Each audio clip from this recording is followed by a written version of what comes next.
함께 보실 하나님의 말씀은 시편 37편 5절에서 6절 말씀입니다.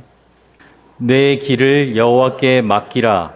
그를 의지하면 그가 이루시고 내 의를 빛같이 나타내시며 내 공의를 정오의 빛같이 하시리로다. 아멘. 오늘 함께 읽은 시편에는 맡기라라는 표현이 나옵니다. 내 길을 여호와께 맡기라. 주님께 맡긴다. 우리들이 신앙생활을 하면서 흔히 그리고 자주 사용하는 말입니다. 믿음의 여정을 걷는 동안 우리들에게는 두 가지의 맡김이 필요합니다. 먼저 첫 번째로 우리의 맡김이 진정한 맡김이 되기 위해서는 하나님께 순종하며 우리의 책임을 다하는 자세가 선행되어야 합니다. 하나님의 말씀에 대한 순종, 이것이 우리의 첫 번째 맡김입니다. 이후에야 이제 두 번째 맡김으로 진정 우리의 길을, 모든 결과를, 불안과 염려를 하나님께 맡길 수 있습니다. 안타까운 것은 많은 신자들이, 저 또한 그러했던 때가 있었던 것 같은데요, 주님께 맡긴다고 말할 때 자기중심적으로 자기 편의를 위해서 그러한 표현을 사용할 때가 많이 있다는 것입니다.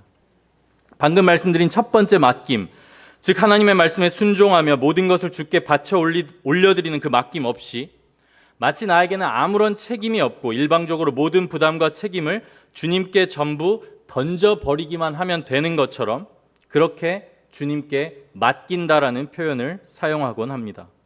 우리들은 성도로서 매사에 하나님의 뜻을 이해하고 이해하기 위해 노력하고 기도하고 인내하면서 내가 마땅히 행해야 할 책임을 다해야 합니다.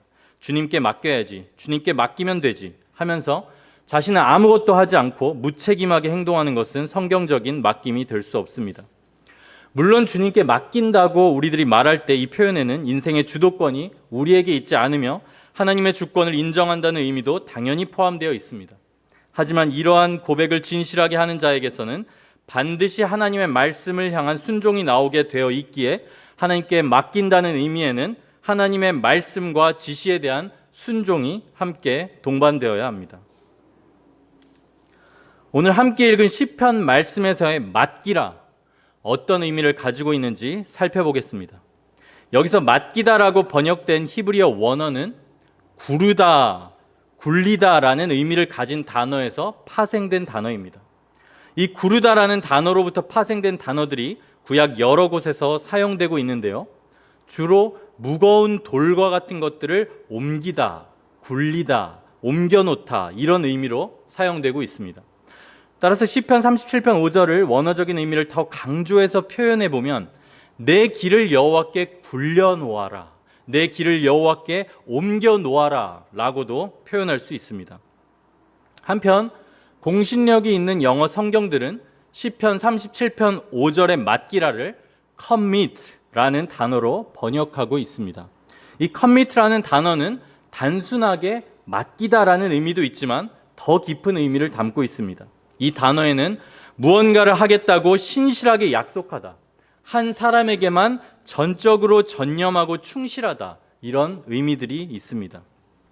원어가 가지고 있는 큰 돌과 같은 것들을 굴리다, 옮겨놓다라는 의미와 commit에 담긴 신실하게 약속하다, 전적으로 한 대상에게만 헌신하고 충실하다라는 의미, 이 두 의미는 관련이 있는 것 같기도 하고 또 언뜻 보기에는 그 의미를 연결시키기가 어려운 것 같기도 합니다.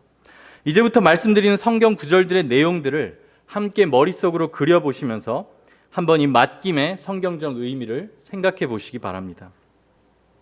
먼저 창세기 29장에서는 야곱이 우물가에서 라헬을 처음 만나서 그 양떼들에게 물을 먹이는 장면이 나옵니다. 고대 근동의 우물에는 우물 아귀를 덮어놓는 큰 돌이 있었습니다. 그리고 목자들은 양떼가 모두 모이면 우물 아귀를 덮고 있는 그 큰 무거운 돌을 옮겨서 양떼들에게 물을 먹이고 난 후에 그 돌을 다시 옮겨서 우물을 덮어놓았습니다. 이때 야곱이 우물 아귀를 덮고 있는 큰 돌을 옮긴다는 의미로 계속해서 반복해서 사용되고 있는 단어가 굴리다라는 의미를 가진 같은 원어입니다. 여호수아서와 사무엘상에서도 이 같은 원어가 큰 돌을 옮기다, 굴리다라는 의미로 동일하게 사용되고 있습니다. 그런데 구약의 다른 또 여러 기록들을 살펴보면 이와 같이 큰 돌을 옮기는 행위, 그리고 이 돌들을 쌓는 행위가 주로 하나님께 대하여 하는 행위인 것을 우리들이 발견할 수 있습니다. 즉 구약에서 돌을 옮겨서 일정한 장소에 쌓는 행위는 하나님을 인정하고 기억하고 예배하며 그분께 바쳐 올려드리는 행위였습니다. 창세기 28장에서 야곱은 베델에서 돌 베개를 베고 자다 꿈에서 하나님을 만나고 하나님의 약속을 받습니다. 그 직후에 야곱은 자신이 베개로 삼았던 그 돌을 취해서 기둥으로 세우고 그곳에서 하나님을 예배하며 서원합니다. 야곱이 아침에 일찍이 일어나 베개로 삼았던 돌을 가져다가 기둥을 세우고 그 위에 기름을 붓고 서원하여 이르되 내가 기둥으로 세운 이 돌이 하나님의 집이 될 것이요. 비슷한 사건이 창세기 35장에서 또 나옵니다. 35장에서 야곱은 이제 여러 고난을 겪은 후에 자신이 처음 돌기둥을 쌓았던 베델로 돌아와 다시 하나님을 예배합니다. 이번에 하나님께서는 야곱에게 직접 나타나셔서 다시 한번 약속을 주십니다. 그리고 이때도 야곱은 이전과 동일하게 돌들을 쌓아서 기둥을 세우고 그 위에 기름을 붓습니다. 야곱이 하나님이 자기와 말씀하시던 곳에 기둥, 곧 돌 기둥을 세우고 그 위에 전제물을 붓고 그 위에 기름을 붓고, 신명기에는 더욱 직접적으로 돌을 쌓아서 제단을 만들라는 명령이 기록되어 있습니다. 모세가 명령합니다. 너희가 요단을 건너거든 내가 오늘 너희에게 명령하는 이 돌들을 에발 산에 세우고 그 위에 석회를 바를 것이며 또 거기서 내 하나님 여호와를 위하여 제단 곧 돌 제단을 쌓고 그 위에 내 하나님 여호와께 번제를 드릴 것이며, 다듬지 않은 돌 제단을 쌓되 그것에 새 연장을 대지 말지니라 너는 다듬지 않은 돌로 내 하나님 여호와의 제단을 쌓고, 신명기 27장 4절에서 6절에서 이렇게 기록하고 있습니다.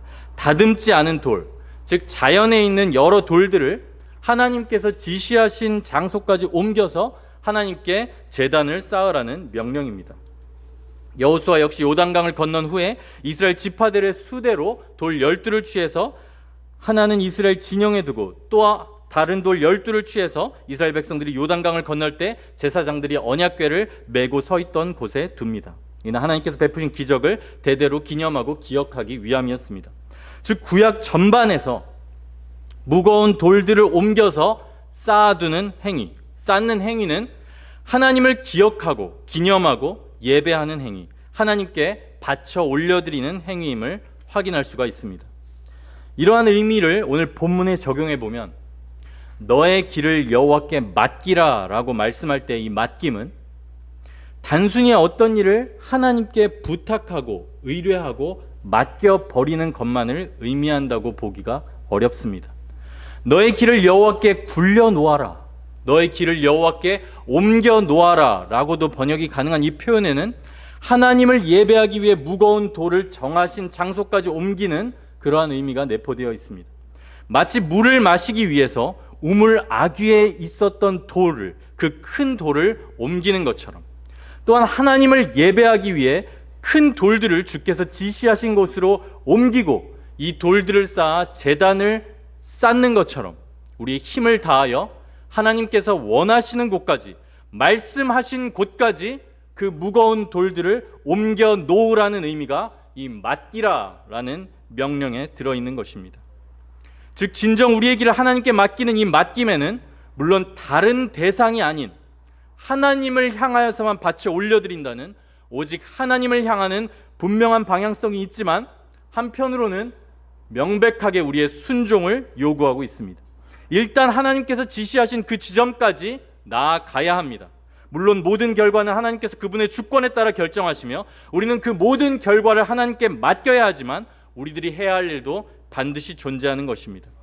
또한 한편 이 모든 일들을 억지로 하는 것이 아니라 주님 한 분께만 전념하는 마음으로, 주님께 헌신하는 마음으로, 그분과의 약속을 이행하는 마음으로 성실히 열정을 가지고 행하는 것, 이것이 하나님께 진정 자신의 모든 길을 맡긴 자의 태도입니다. 또한 이것이 원어를 번역한 영어 commit에 포함되어 있는 의미이기도 합니다. 그렇게 이 맡김은 우리의 의무를 하나님께 던져버리는 것이 아니라 오히려 하나님께 대하여 우리가 마땅히 행하여야 할 바를 오직 그분께만 바쳐 올려드리는 것입니다. 주님이 알아서 하시겠지 하는 게으른 마음이 아니라 우리의 모든 길을 주께 제단을 쌓는 심정으로 무거운 돌을 옮기듯 주께서 지시하신 그 지점까지 힘을 다해 주께 바쳐 올려드리는 것, 이것이 주께 우리 길을 맡기는 태도입니다. 이 맡김의 삶, 하나님께 자신의 모든 것을 바쳐 올려드리는 삶, 바로 예수님께서 그 삶의 본을 보이셨습니다. 이 땅에서의 그분의 삶을 통해, 그리고 사역을 통해 그분께서는 진정한 맡김의 삶을 끝까지 사셨습니다. 예수님께서는 이 땅에서 우리와 동일하게 육체를 가지고 계셨고 배고픔과 피곤함, 고통을 느끼셨습니다. 공생애의 삶은 그분께도 고된 삶이셨습니다. 우리가 인간으로서 느낄 수 있는 모든 고통과 불편, 그 모든 것들을 친히 경험하셨습니다. 이 히브리서에서는 예수께서 우리의 모든 연약함들에 대해서 같은 방법으로 시험을 당하셨다고 말씀합니다. 하지만 그분은 죄가 없으셨습니다. 모든 일에 우리와 똑같이 시험을 받으신 이로되 죄는 없으시니라. 예수님의 이 온전함이, 하나님 아버지를 향한 전적인 헌신이 느껴지시길 바랍니다. 그분은 인간의 몸을 입으셨음에도 늘 하나님 아버지와의 연합을 놓치지 않으셨고 이 연합 가운데서 모든 사역을 행하셨습니다. 일평생을 하나님 아버지만 바라보셨고 아버지께 전적으로 헌신되어 아버지의 뜻만을 이루셨습니다. 하나님 아버지께 전적으로 헌신된 이 예수님의 마음 중심은 단 한순간도 변한 적이 없습니다. 예수님께서는 하나님의 모든 뜻을 아시는 가운데 하나님의 말씀을 이루시기 위해 행하셨습니다. 그분의 유일한 목적은 아버지의 뜻과 말씀을 성취하는 것이었습니다. 마태복음 4장에서 말씀합니다. 예수께서 갈릴리로 물러가셨다가 나사렛을 떠나 스불론과 납달리 지경 해변에 있는 가버나움에 가서 사시니 이는 선지자 이사야를 통하여 하신 말씀을 이루려 하심이라. 예수님은 자신의 모든 결정과 행함을 통해 하나님의 뜻을 이루고 예언을 성취하셨습니다. 그러하기에 예수님의 공생애는 하나님의 뜻을 이루는 일들로 가득 찼습니다. 예수께서는 병자들도 고치셨습니다. 하지만 예수님께서는 단순히 자신의 능력을 드러내시기 위해서 혹은 사람들이 불쌍하다는 이유로 치유의 기적을 행하시지 않으셨습니다. 그리스도의 치유의 목적은 하나님의 말씀을 이루고 자신이 메시아임을 알리시기 위함이었습니다. 마태복음 8장에서 말씀합니다. 예수께서 병든 자들을 다 고치시니 이는 선지자 이사야를 통하여 하신 말씀에 우리의 연약한 것을 친히 담당하시고 병을 짊어지셨도다 함을 이루려 하시며. 예수님께서는 항상 기적을 행하실 때 그들의 믿음을 보시고 기적을 행하셨습니다. 이는 예수님을 믿는 것이 하나님 아버지의 정하신 뜻이었기 때문입니다. 또한 예수님을 믿는 믿음이 하나님께서 정하신 유일한 구원의 길이기에 이 믿음을 보시고 하나님의 뜻대로 생명의 역사를 일으키신 것입니다. 즉 예수님께서는 무한한 능력을 가지셨음에도 자신의 뜻대로가 아닌 오직 하나님의 뜻대로만 기적을 행하셨습니다. 전적으로 하나님 아버지께만 헌신되어 자신의 모든 행동과 사역을 통해 아버지의 뜻만을 이루신 예수님께서 자신의 사역에 대해서 이렇게 말씀하십니다. 내가 진실로 진실로 너희에게 이르노니 아들이 아버지께서 하시는 일을 보지 않고는 아무것도 스스로 할 수 없나니 아버지께서 행하시는 그것을 아들도 그와 같이 행하느니라. 이 그리스도의 헌신의 삶에 또한 기도가 있었습니다. 예수께서는 중요한 사역을 앞두시고 항상 먼저 기도하셨고 매우 바쁘고 분주한 사역 중에도 따로 한적한 곳으로 가셔서 기도하셨습니다. 특별히 12제자를 세우실 때는 밤이 새도록 기도하셨습니다. 이때 예수께서 기도하시러 산으로 가사 밤이 새도록 하나님께 기도하시고 밝음에 그 제자들을 부르사 그 중에서 12를 택하여 사도라 칭하셨으니 바쁘고 분주한 사역 중에 주께 병을 고침받고자 수많은 무리가 예수께 몰려들 때도 주님은 따로 시간을 떼어 하나님 아버지께 먼저 기도하셨습니다. 예수님께는 기도가 아버지의 뜻을 아는 것이 아버지와의 연합이 사역보다 눈에 보이는 급한 일들보다 우선이셨습니다. 예수의 소문이 더욱 퍼지며 수많은 무리가 말씀도 듣고 자기 병도 고침을 받고자 하여 모여 오되 예수는 물러가사 한적한 곳에서 기도하시니라. 예수님께서 기도하셨습니다. 성삼위 하나님의 제2위 되시는 하나님이신 예수님께서 기도하셨습니다. 그것도 밤이 새도록, 또 새벽에 사역으로 바쁜 중에도 많은 사람이 예수님을 찾을 때도 기도하셨습니다. 하나님 아버지와의 연합을 한순간도 놓치지 않기 위해 전적으로 헌신된 삶, 끝까지 하나님의 뜻을 이루는 삶을 사시기 위해 기도하셨습니다. 하물며 우리가 주님과 온전히 연합하고 주의 뜻을 이루기 위해서는 얼마나 많은 기도와 주님과의 교통이 필요하겠습니까? 모든 사역을 마치신 예수님께서 마지막 순간에 숨을 거두시면서 큰 소리로 말씀하십니다. 아버지, 내 영혼을 아버지 손에 부탁하나이다. 예수님께서는 마지막 순간에 자신의 영혼을 아버지께 맡기셨습니다. 이 땅에서 계속해서 자신을 하나님께 온전히 바쳐 올려드리는 삶을 사신 그리스도, 죽음을 통해서도 자신을 하나님께 화목 제물로 바쳐 올리신 그리스도의 마지막 모습입니다. 예수님께서는 이 땅에서 마땅히 자신이 이루셔야 할 모든 것들을 다 이루셨습니다. 그리고 이제 자신의 영혼을 온전히 하나님 아버지께 맡기고 계십니다. 오늘 맡김에 대해서 말씀을 드리고 있습니다. 그리고 이 맡김은 나를 바쳐 올려드리며 하나님께서 말씀하신 곳까지 무거운 돌을 옮기는 것 같은 전적인 헌신과 순종의 태도가 전제됨을 앞에서 말씀을 드렸습니다. 바로 그리스도께서 이 삶을 완벽하게 끝까지 사셨습니다. 하나님의 뜻을 분명히 알고 계셨던 예수님이시기에 예수님께서는 자신이 죽임을 당할 것도 알고 계셨습니다. 자신의 그 바쳐 올려드리는 공생의 사역의 끝이 바로 십자가의 죽음임을 알고 계셨습니다.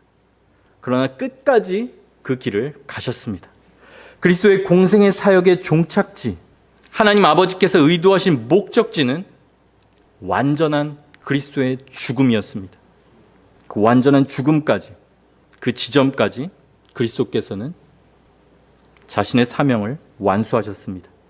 무거운 돌을 옮기시며 자기 자신을 하나님께 바쳐 올려드리셨습니다. 예수님께서 십자가에 죽으셨고 장사되셨으며 그 시신은 무덤에 안치되었습니다. 그 무덤 입구에는 무덤의 문인 무거운 돌이 놓였습니다. 그리스도의 무덤에 놓인 크고 무거운 돌, 그것은 그리스도의 완전한 죽음을 의미함과 동시에 또한 그리스도께서 하나님께서 뜻하신 모든 일을 마치셨다는 것을 의미합니다.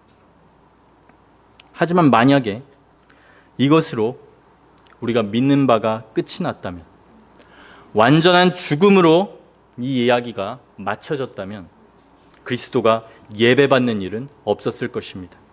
만약 그렇게 마쳐졌다면 예수 그리스도는 그저 사람들에게 추앙받는 많은 위인 가운데 한 사람이 되었을 것입니다. 그러나 그리스도께서는 그저 한 인간이 아니셨습니다.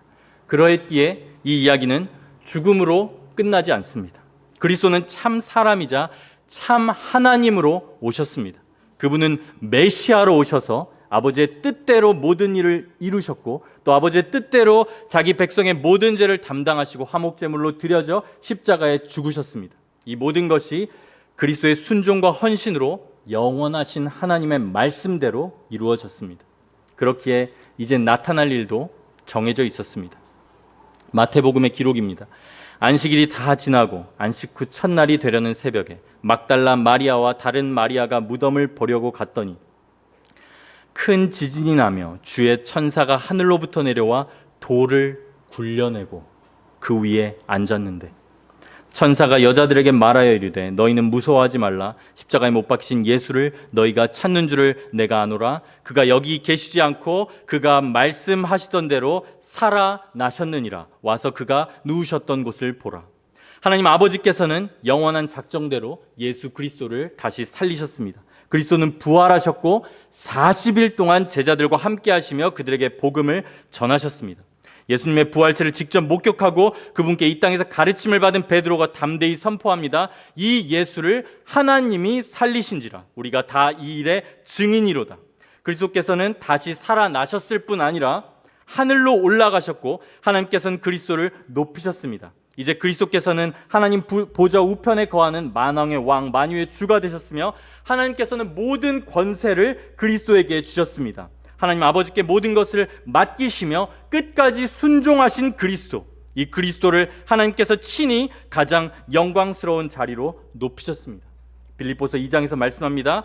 그리스도께서는 사람의 모양으로 나타나사 자기를 낮추시고 죽기까지 복종하셨으니 곧 십자가에 죽으심이라. 이러므로 하나님이 그를 지극히 높여 모든 이름 위에 뛰어난 이름을 주사 하늘에 있는 자들과 땅에 있는 자들과 땅 아래에 있는 자들로 모든 무릎을 예수의 이름에 꿇게 하시고 모든 입으로 예수 그리스도를 주라 시인하여 하나님 아버지께 영광을 돌리게 하셨느니라.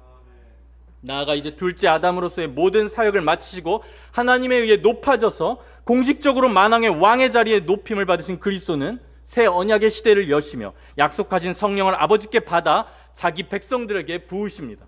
이 성령을 받은 베드로가 선포합니다. 하나님의 오른손으로 예수를 높이심에 그가 약속하신 성령을 아버지께 받아서 너희가 보고 듣는 이것을 부어주셨느니라. 이 그리스도께서 부으시는 성령이 지금 우리에게도 그리스도를 믿는 믿음 안에서 부어지고 있습니다. 우리가 자기 자신을 우리 죄를 위한 화목 제물로 하나님께 바쳐 올려드린 그리스도를 믿을 때, 그리고 부활하셔서 지금 왕으로 다스리시며 지금도 우리에게 거룩한 성령을 보내시는 그리스도를 믿고 바라보고 의지할 때, 우리들도 그리스도께 완전히 헌신된 그분께 우리를 바쳐 올려드리는 삶을 계속해서 살아갈 수 있습니다. 그리스도는 우리에게 진정한 맡김의 삶의 본이 되셨을 뿐만 아니라 우리가 그분을 믿을 때 우리에게 이 맡김의 삶, 주께 우리의 모든 것을 바쳐 올려드리는 순종과 헌신의 삶을 계속해서 살아갈 수 있는 능력 또한 주십니다. 하나님의 뜻대로 끝까지 자신을 바쳐 올리신 맡김의 삶을 사신 그리스도, 그 맡김에 대한 하나님 아버지의 응답은 부활과 영원한 영광이었습니다.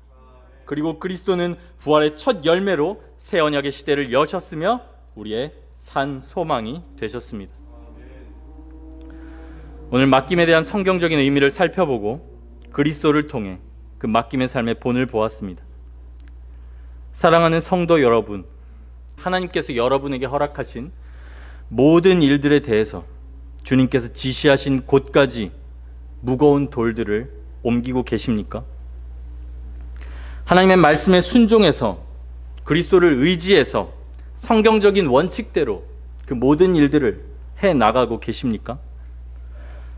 아니면 막연히 주께 맡긴다는 생각으로 하나님께서 알아서 하시겠지, 주께서 일하시겠지 생각하면서 내 의무를 주께 던져버리고 계십니까? 분명 하나님 아버지만이 하실 수 있는 일이 분명히 존재합니다.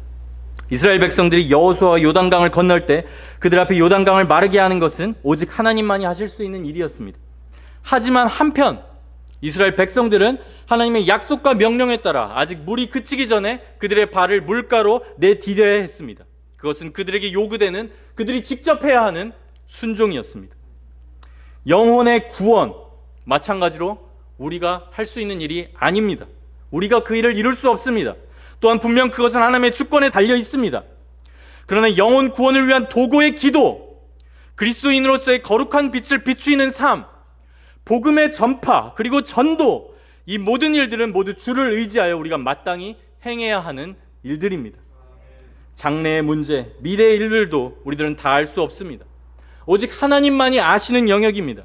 그러나 소명을 구하는 기도, 나아가 하나님께서 주신 소명과 비전을 이루기 위해 우리에게 주신 오늘 하루를 성실하게 살아내는 일, 오늘 내게 주신 사업을 주님의 뜻대로 운영하는 일, 맡겨진 일을 충실히 감당하는 일, 학업에 매진하는 일, 그것은 마땅한 우리의 책임입니다. 영적인 성장에 있어서도 마찬가지입니다. 성경은 신자를 영적으로 자라나게 하시는 분이 오직 하나님이라고 말씀합니다. 하지만 매일매일 치러야 하는 죄와의 싸움, 공예배의 참석, 기도와 말씀의 묵상은 우리의 몫입니다. 이 모든 일들을 그리스도를 의지하는 가운데 우리가 직접 해야 합니다. 연약한 우리들에게는 이 신실한 맡김의 삶, 하나님 아버지께 온전히 바쳐 올려드리는 삶이 쉽지 않습니다. 우리 안에 게으름이 있고 여러 죄성들이 있습니다.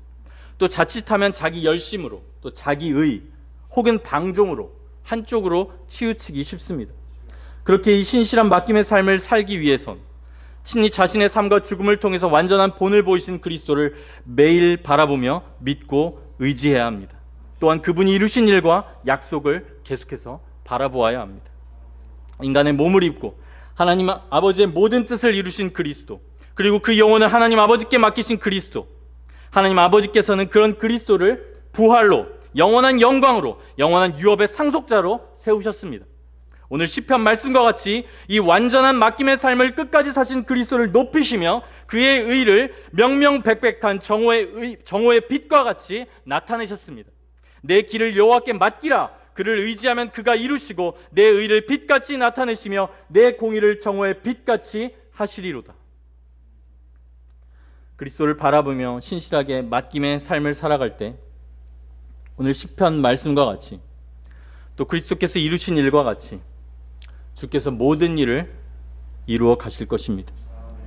또한 그러할 때 주께 순종한 후에 모든 결과를 맡길 때 찾아오는 진정한 평안함을 누리게 될 것입니다.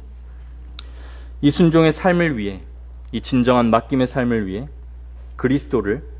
그리스도만을 바라보시기 바랍니다.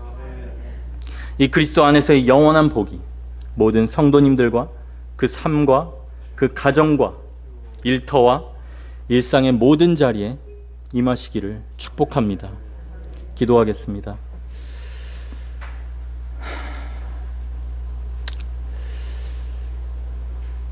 주님 아버지, 우리에게 허락하신 이 땅에서의 삶을